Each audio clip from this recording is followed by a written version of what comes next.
Hey y'all, hope you're doing well. So next Wednesday is Ash Wednesday, which is the first day of the season of Lent.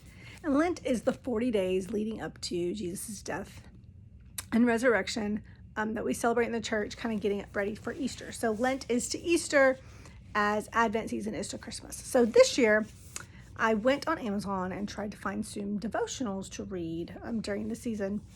I like to be intentional, any season or holiday or purpose to focus on something differently. I really like to do that. I like to celebrate Jesus as much as I can. So this year I went and found a couple devotionals to read through during the season. So I wanted to share those with you. These are both new for me, but I've read these authors before, so I'm pretty confident that they'll be pretty good. And the first one is by Charles Spurgeon. It's called The Risen King. And if you've ever read anything that's his, generally it is an excerpt of pieces from his sermons that have been published and grouped kind of into devotionals.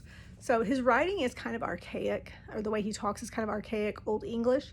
But if you can get past that, you can really find some truths in his writing. So I'm really looking forward to that one. That one is 40 devotionals for Easter. And then the other one I'm reading is called Preparing for Easter, and that's by C.S. Lewis. He wrote the Chronicles of Narnia, which my son actually just read for a project for school. He also wrote a lot of nonfiction as well, including Mere Christianity, and there's some other ones that I really like of his. So I'm looking forward to that as well. This one is a 50-day devotional.